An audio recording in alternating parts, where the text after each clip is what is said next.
Hi students, here I discuss one more question from the stereochemistry. I hope these questions are useful for the JEE Advanced examination. So the question is for each of the following molecules indicate whether it is a capable of enantiomerism only or diastereomerism only or both enantiomerism and diastereomerism. Okay. So here first if you consider this first structure, this molecule can exhibit the enantiomerism as well as diastereomerism. Okay, how this molecule exhibit the enantiomerism and diastereomerism? That means here exhibiting enantiomerism means that can be exist in a two forms. Okay, that is a dextroisomer and levoisomer. Okay, so actually here in this case, it is a fused compound of the 3-membered ring and 4-membered ring. This compound generally not exist in a trans form. Okay, so here in this case, this one like this. Two bonds must be above the plane. Here remaining hydrogens below above the plane, here above the plane.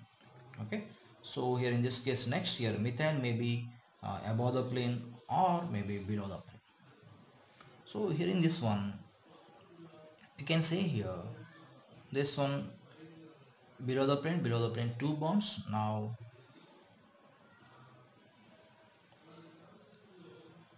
here this one, these two are not mirror images, so diastereomers. For suppose here I can write like this, here above the plane cyclopropane. Okay, above the plane cyclopropane. Here in this case one above the plane, one below the plane, not possible, because in this case very smaller ring that cannot be exist in a cis and trans. Okay, either only exist in a cis form. Now here in this case this methyl above the plane. Okay, so again here in this case these two are the not mirror images, so diastereomers. Now here I am writing this one, this above the plane, this one above the plane. So totally cyclopropane above the plane. Here methyl below the plane. Now here these two are the mirror images exactly. Okay, because below the plane, here above the plane, here above the plane, here below the plane. These two are the mirror images. That means here this one exists in a two enantiomers, and also here non-mirror images. These two are the non-mirror images. These two are the non-mirror images. These two are the non-mirror images. So here we can say this compound exhibit the optical isomerism as well as just geometrical isomerism. Okay, of course here these two are also mirror images. Okay, these two are also mirror images. So here finally this compound exhibit enantiomerism as well as diastereomerism, because these two are the diastereomers, these two are the enantiomers, these two are the enantiomers. That's it. Now here you know that this one has no chiral carbon, but this one can be exist in a cis form as well as trans form, so only diastereomerism. Now here in this case this compound exists in a cis enantiomerism and as well as the diastereomerism, because in this case it is a chiral carbon, this one can be exhibit optical isomerism. Okay, as well as this one geometric isomerism, because here in this case methyl above the plane, here hydrogen above the plane. That is a one geometrical isomer, and here one more geometrical isomer is this one, this methyl below the plane. Of course here a hydrogen above the plane, so this is a trans actually. Okay, for suppose for this one, what is the enantiomer actually? It's a mirror image. That means here below the plane hydrogen, this below the plane hydrogen, this is a double bond. These two are the mirror images each other. So here in this case this compound exhibit the enantiomerism. Of course this compound exhibit the diastereomerism. Okay, enantiomerism as well as diastereomerism. Next year, of course, this compound exhibit the enantiomerism as well as diastereomerism. Okay, here in this case, based on the hydrogens here, if these two hydrogens above the plane, that is a cis isomer, or opposite planes, we can say that is a trans isomer. Okay. Next here in this case, this one has no symmetry, so here in this case it can exhibit the enantiomerism also. Okay, here these two are the chiral carbons, so here this one exhibit the enantiomerism as well as diastereomerism. Okay, and next here coming to this one, yeah, This molecule exhibit the only diastereomerism. This molecule do not exhibit the optical isomerism because it has no chiral carbon, simply we can say. Okay, here it's not a, oh sorry, actually it has a chiral carbon. Even though it has a chiral carbon, this compound do not exhibit the optical isomerism. Okay, here in this case above the plane hydrogen, here this hydrogen below the plane. Okay, this carbon is a sp3 carbon. Okay, so here in this case there is a double bond. How we can write the diastereomers for this one? For suppose here hydrogen, here this is the methyl, because here in this case this is above the plane, we can say this is the below the plane. Now these two bonds on the plane. Okay, so here this hydrogen is on the double bonded side. Now here this methyl on the double bonded side. Okay, so these two are the different spatial arrangements. That means these two are the just diastereomers. Okay, because these two are not mirror images actually. Okay, so double bond side hydrogen, here double bond side methyl, different spatial arrangements. So these two are the diastereomers, that means geometrical isomers.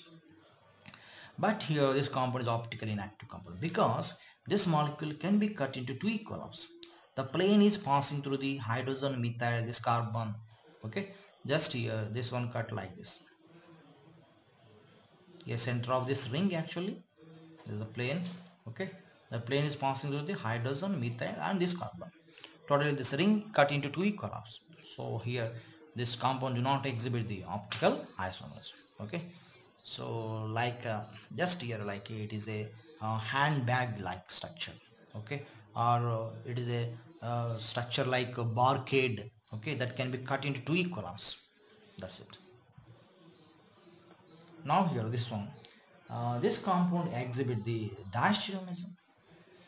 Okay, so in this case it's not a chiral carbon, it's not a chiral carbon, it's not a chiral carbon. Simply here this one do not exhibit the uh, that enantiomerism. Okay, how this compound exhibit the diastereomerism?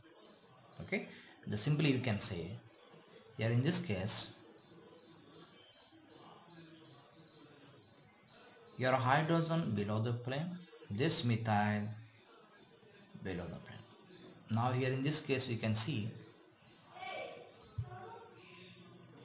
here in this one actually here this oxygen and sulfur, this one here both above the plane, four membered ring. Okay, it is a one spatial arrangement. Now here in this case now methyl below the plane, hydrogen above the plane. Now your oxygen and sulfur. Okay, these two above the plane. Here in this case the methyl above the plane, here methyl below the plane. So these two have different spatial arrangements. Okay, but here this molecule is optically inactive molecule. How these molecules are optically inactive molecule? Either isomer, okay, either isomer has a plane of symmetry. That plane is passing through the hydrogen, methyl and through this ring. Okay, at this carbon methyl are there. Actually these two are the spiro compounds. Okay, these two are the spiro compounds. Okay, this is the one four member ring, this is the one four member ring. Here in the one four member ring sulfur, oxygen are there. Okay, here this one actually plane is passing through the sulfur and oxygen also. Okay, the our plane is passing through the sulfur, oxygen. Okay, now here this hydrogen methyl also coming into the imaginary plane. So totally this ring cut into two equal halves. Okay, so that's why it has no optical activity. So this compound exhibit only diastereomerism. Okay, next here coming to this one, it's a chiral carbon. Okay, and this molecule exhibit the enantiomerism only. Okay, so here double bonded carbon, this one do not exhibit the diastereomerism. Okay, due to presence of the single chiral carbon, it can exhibit the this one enantiomerism only. Okay, here coming to this one, this molecule exhibit the both enantiomerism and diastereomerism. Okay, it is a actually chiral carbon, it is a chiral carbon, it is a chiral carbon. Okay, so here in this case how this one exhibit the geometrical isomerism? Here methyl above the towards, that means here exo isomer, this methyl down, that is endo isomer. Okay, so in this case these two are not the mirror images, exhibit the, these two are the just geometrical isomers. Okay, that means here diastereomerism is exhibited by these compounds. Next, let's see this one, C double bond O. Here this methyl exo, now its mirror image is this one. Yeah, methyl, of course this one. These two are the mirror images. So this compound exhibit the enantiomerism as well as diastereomerism. Okay, that's it. So